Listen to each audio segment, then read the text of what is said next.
Full time in the Premier League, Manchester United 1, Tottenham Hotspur 6 at Old Trafford. Wow, what a performance by Spurs this afternoon. I can't quite believe the 90 minutes of football that I've just watched there. It was absolutely, well, it was wild. It was unexpected. It was, from start to finish, just a crazy, crazy game of football. I mean, the Premier League is throwing up some unbelievable games this year, but this one is right up there in terms of drama, attacking play, defensive shambles, penalties, red cards. It had everything, didn't it?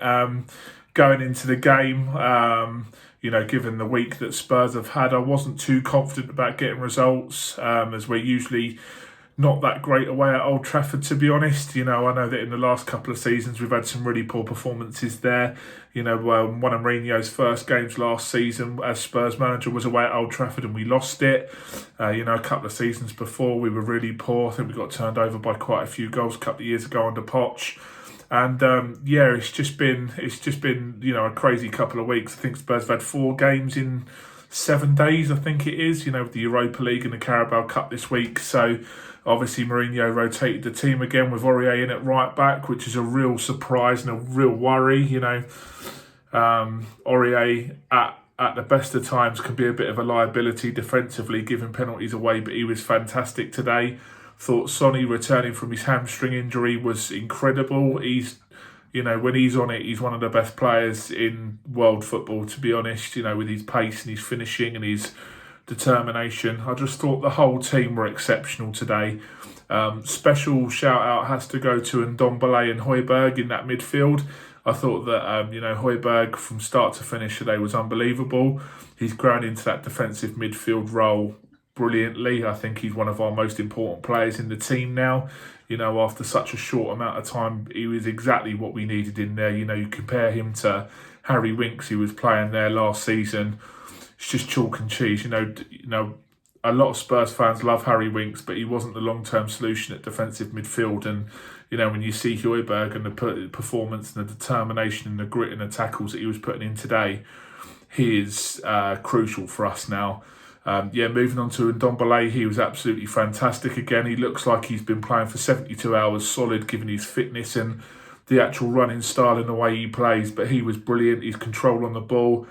Thought Jose got it bang on with playing Sissoko in there, to match up the physicality with Matic and Pogba. And, even when we went 1-0 down within the first 90 seconds of the game, given the stupid Davinson Sanchez penalty that he gave away, the mental character that we showed to get back into the game really, really quickly, I thought was great. I thought that tactically we looked fantastic all game with Aurier and Reguilon at left back bursting, on the overlap to help out the forwards. As bad as Manchester United are, and they are really, really bad, I thought Spurs were fantastic. And, Mourinho, like I say, after the week that we've had, really needs some credit, guiding us through what's been a really, really tumultuous week. It started off really badly against Newcastle with that last-minute penalty, but it seems to have really spurred us on. Obviously against Chelsea, we went through on penalties despite going a goal down. Brushed aside Maccabi Haifa in the Europa League, and today, like I say, wasn't massively confident, but to put 6 goals past Man United at Old Trafford is an absolutely phenomenal performance. I could go through the whole team, to be honest. I thought everyone was fantastic today. Harry Kane is just on another level to most players in the Premier League, not just his goal scoring. Whenever he steps up for a penalty, he scores it. His passing and awareness in first touch is just first class now as well. He is indispensable to us, despite I think it's Carlos Vinicius, isn't it, who's coming from Benfica.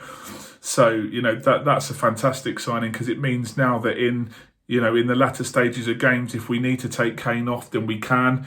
Really nice position to be in. And for once, I'm cautiously optimistic about being a Spurs fan. It's a bit unnerving being so optimistic about being a Spurs fan at the moment. But we've had a fantastic transfer window. I thought that Levy's really backed Mourinho, and we should be looking to challenge on all fronts this season. Obviously quarterfinals of the Carabao Cup now, and after that performance today, why not go for the league title? With the way that everyone's performing defensively, with the firepower that we've got with Bale, Son, Kane, Mora, Bergwijn, we've got goals coming from all over this team, and if we can just exploit the defensive side of some teams' games this season, why can't we go for the league title? I think top four is definitely in our reach. And yeah, we'll just have to, take it one game at a time, take it a month at a time. But, like I say, everybody's leaking goals from everywhere. I mean, most games are ending, with 4 or 5 goals every game. So, yeah, it was a fantastic performance. I'm absolutely over the moon. Manchester United are banging trouble. I don't know how much longer Solskjaer is going to get given there, given that, managers like Pochettino and Allegri are available. We go through it every year, but maybe that's for another video. Today, the body language of the Manchester United players was absolutely disgraceful. I thought Pogba was a shambles. I thought Eric Bailly and Harry Maguire at centre-half were appalling. 85 million for Harry Maguire is just... it's up there with Kepa as one of the worst transfers of all time in the Premier League, but...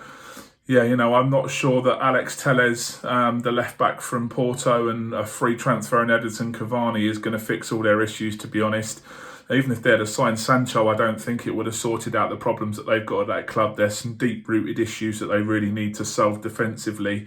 And I don't think that signing a 33-year-old Edinson Cavani is going to do much damage up front. But let me know what you think of the game. Absolutely over the moon. I thought it was a fantastic performance from start to finish. Once we went 3-1 up, we never looked like giving the ball away, never looked like giving the game away at all. I know that the red card helped us out quite a lot, but yeah, I'm delighted. Let us know your thoughts. Subscribe to the channel if you're enjoying the content. Follow me on my social media, and until next time, have a good week, guys, and I'll speak to you soon. Take care. Bye.